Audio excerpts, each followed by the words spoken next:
家好，欢迎大家准时收看福喜来嘅节目，我是综艺群阿群妹。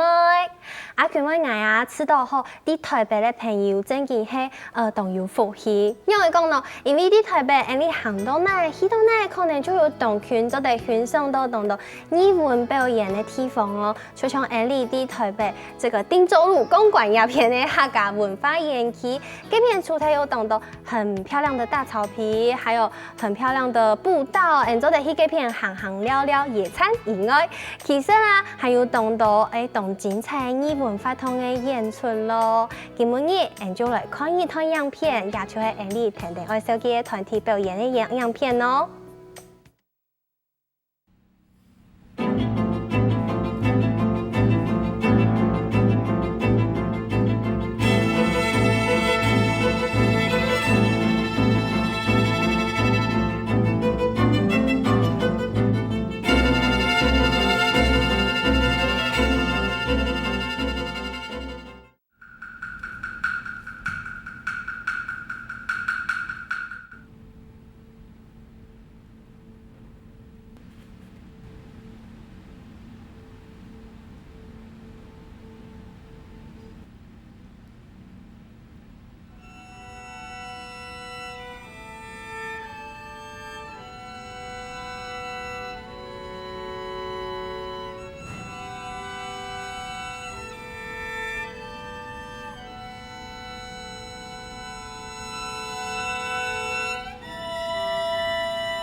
精彩，韩国有一种魔幻的感觉哦！家家来分享，你今日来宾，嘿，是我们南艺乐集的团长，欢迎焕玲。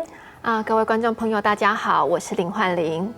欢迎团长来到我们节目当中。刚刚我们看到那个，我觉得有一种给人家一种很魔幻的感觉，然后它是写着罗汉，所以它其实刚刚那个演出应该是跟它的主题应该是跟宗教有关系，对不对？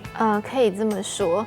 罗汉这个节目是我们在2014年推出的一个跨界的节目。那这个节目呢，我们邀请了台南艺术大学的作曲教授张晓文老师来跟我们一起合作。那他是跟舞蹈做一个跨界的呈现。那这个节目呢，我们在今年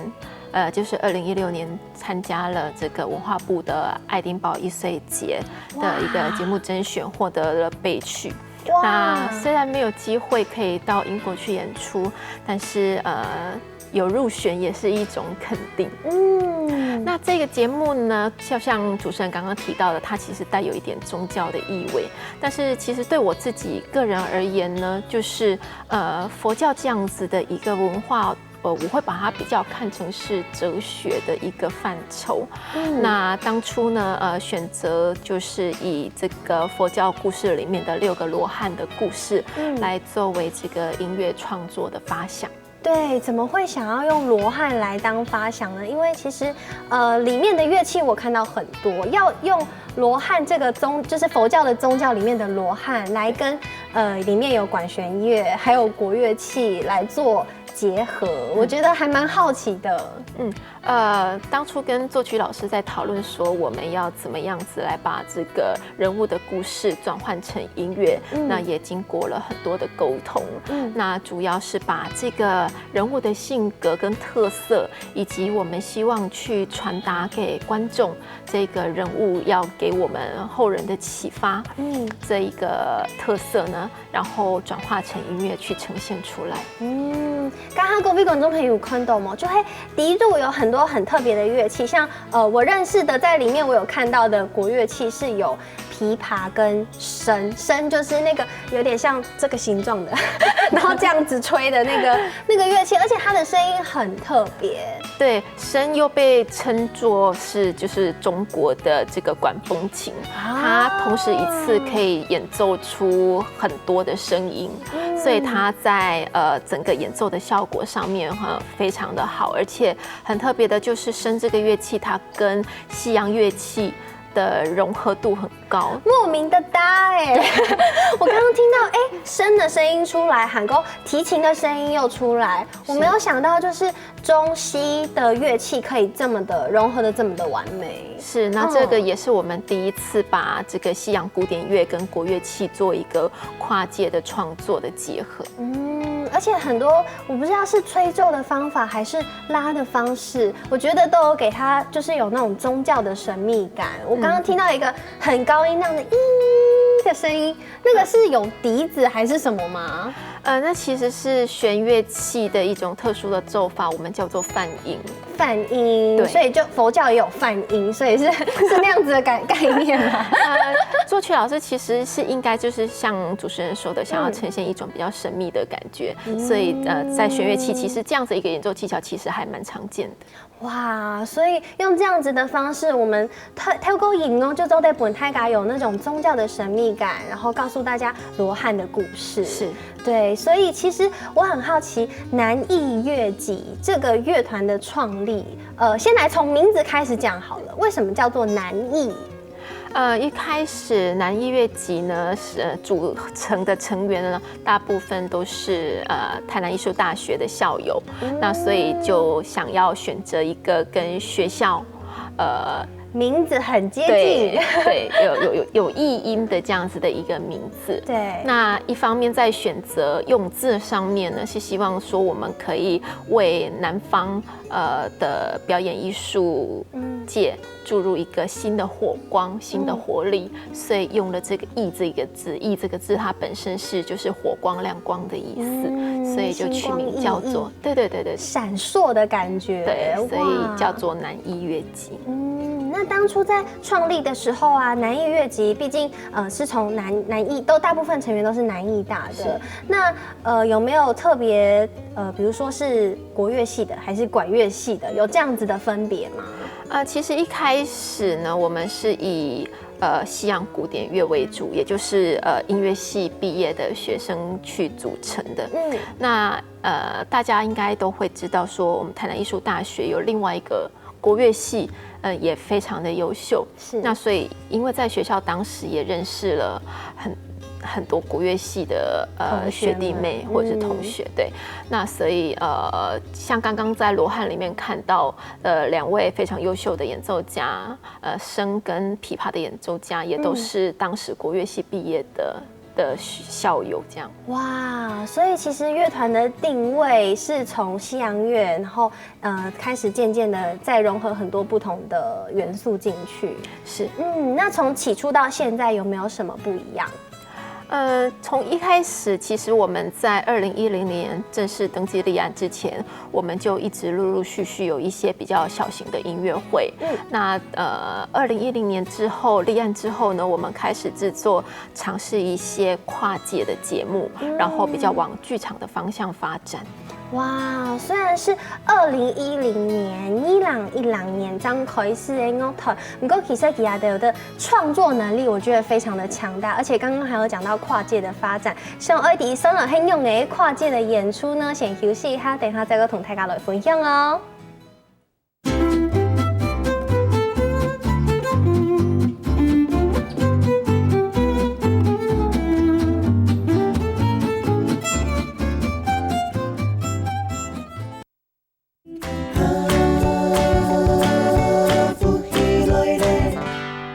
好，各位观众朋友，欢迎又轉到福喜來嘅節目，我係鍾意權阿權妹。今日愛同大家說嘅係南藝樂季佢的室內演出咯。剛剛有談到煥玲跟大家分享到，就是其實南藝樂季的一些介紹，對一些基本的資料。那其實現在有一個新的作品，它叫做什麼？叫做夜河。對，想要請問煥玲為什麼會想要用夜河這個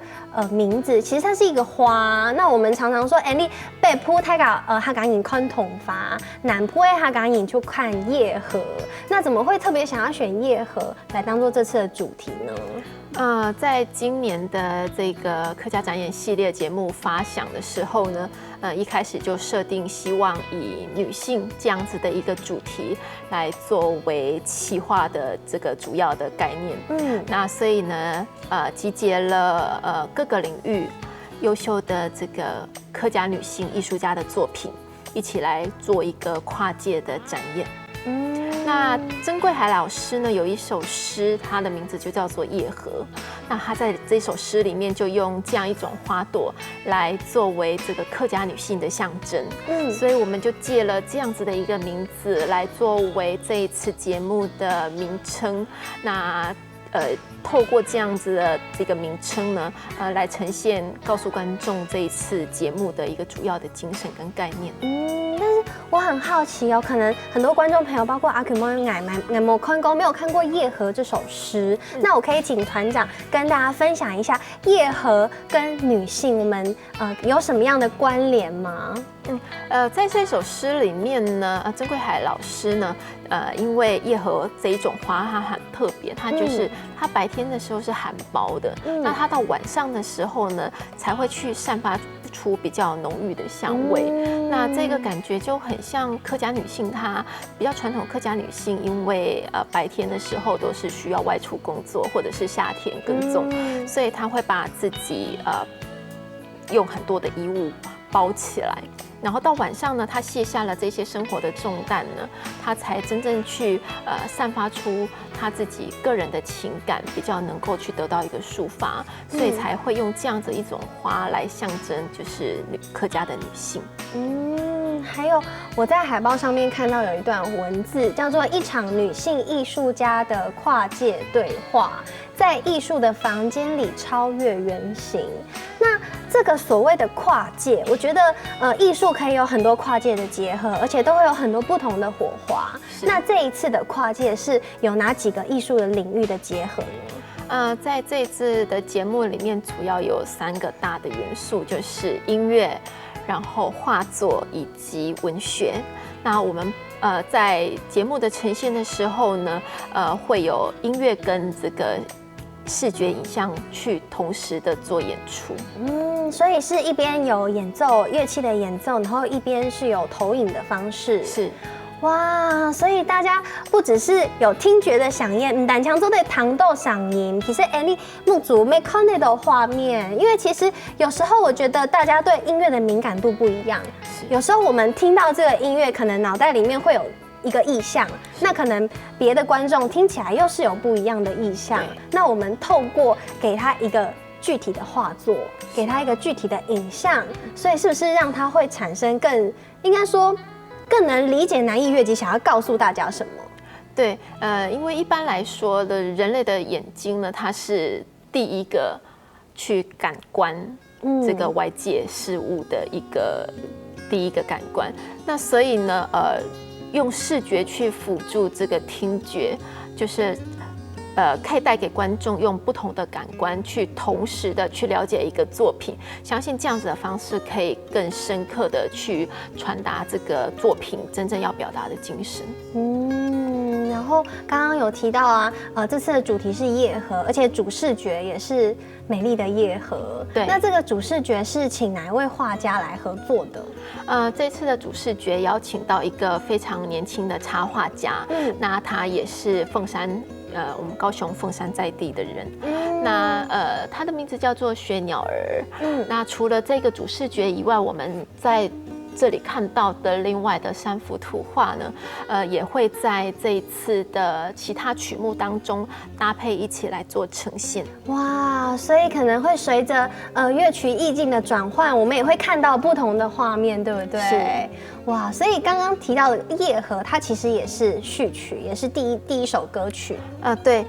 在这个节目里面呢，我们也根据这一首诗要表达的内涵呢，由我来创作了一首就是弦乐4重奏的小品，那会放在这个开场的时候，跟薛鸟儿的这一个画作来做共同的呈现。哇，所以其实也是焕霖，就是老师他自己的创作耶，就是开幕的序曲可以给大家第一首听到的。那除了这一首之外，除了夜河之外，其实接下来也有很多就是跨界的组合，有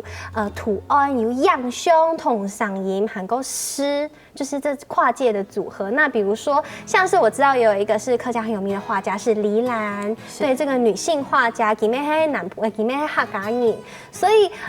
黎兰她的画作又是怎么跟音乐来做结合的呢？在黎兰的画作呢，我们挑选了一个德国的作曲家，叫做克拉拉·舒曼。挑选了他的一个钢琴3重奏的作品。那在这2个作品呢，这2个艺术家有一个很大的共同点，就是他们其实都活在一个比较保守，然后文化氛围还比较保守，然后比较压抑的一个文化氛围下面。那黎兰老师呢，他其实是出生生长于日据时代。那所以我们可以想象说当时的一个文化氛围。那舒曼克拉拉呢，他虽然也是生长在德国，但是在当时呢19世纪初的时间，在德国的一个社会氛围也是比较保守的。那舒曼克拉拉呢，他比较特别的是他自己出生在一个音乐世家，所以他受到很好的音乐教育。那在他的婚前，他就一直从事了钢琴演奏这样子的一个工作，在当时是比较特别的，因为在当时的女性其实比较少是会外出工作的。那克拉拉她在婚后呢，她也是跟当时一位非常有名的音乐家，就是舒曼，结婚。那舒曼婚后不久，就是因为精神疾病。所以舒曼克拉拉她就是必须扛起家计，然后独立抚养孩子。但是呢，也因为这样子，她必须继续持续的她的钢琴演奏工作。但是这个钢琴演奏的工作，还有她的创作音乐创作的这样子的一个工作，反而是她自己说带给她自己生命很大的力量。哇，所以她没有因为这些压力觉得很困顿，或者是觉得很无助，他反而觉得是一种力量。是，那所以我们把这个作品呢跟黎兰老师的画作放在一起，就是同样2位都是在比较保守传统的年代，在比较传统这样子的一个文化氛围下的艺术家，他怎么样用一个比较传统的手法，然后去表现女性坚毅但是却又很温柔的一面。哇，我觉得这是一个同中求异、异中求同的过程，就不只是图画跟音乐的结合，其实也是中国跟外国的艺术家，我们来选择他们的相近的地方，然后想办法把他们来做结合，然后做出一个完整的表演呈现给大家。其实我觉得这个选画跟选曲的过程应该都很伤脑筋吧，因为要选到假设选到林安老师的话，你要怎么去搜寻跟他有共通点的音乐艺术家，然后把它来做结合？对，这当初就是需要去做一点搜寻的功课这样子。鼓手啊，爱线下的各位演出，真嘅係冇咁簡單嘅事情哦，還有按到乜嘅精彩嘅演出，等下再個同大家來小結哦。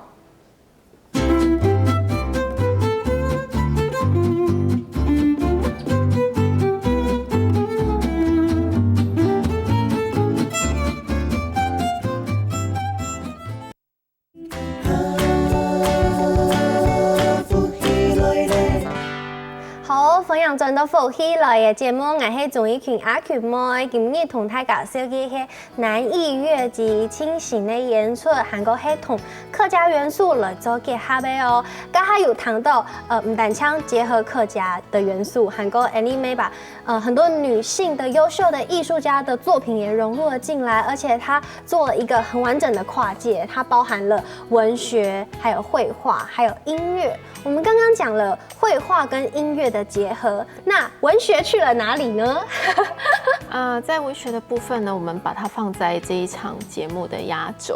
那我們邀請了作曲家，用李玉芳老師的新詩《台灣最難點》這一首詩，來重新創作成一種全新的四重唱。加上鋼琴五重奏這樣一個呈現的方式，那會放在壓軸來做一個演出。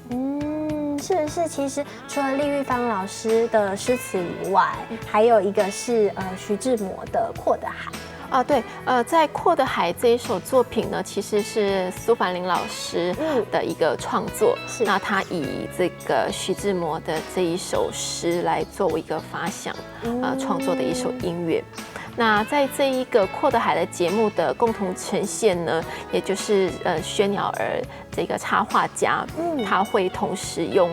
他自己的故事去詮釋《闊的海》這一首詩。哇！對，我們用這樣的一個角度呢去做一個切入，然後來做一個共同演出的呈現。哇，真係係咁精彩！你做得到一場表演，低度看得到舞蹈，又看得到詩詞，又聽得到音樂。韓國，我覺得對於像我覺得有時候我比較缺乏想象力，但是我到了可以有這種同時享受多種藝術領域的演藝場所的時候，我就會覺得有人給我方向，是有方向可以指引的。而且其實我知道這一次跟客家的合作，其實不是煥玲第一次跟客家合作了。雖然你不是客家人，但是其實在去年也有嘗試用客家元素來做演出哦。先來看一看去年演出的樣片。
哦，大家有谈到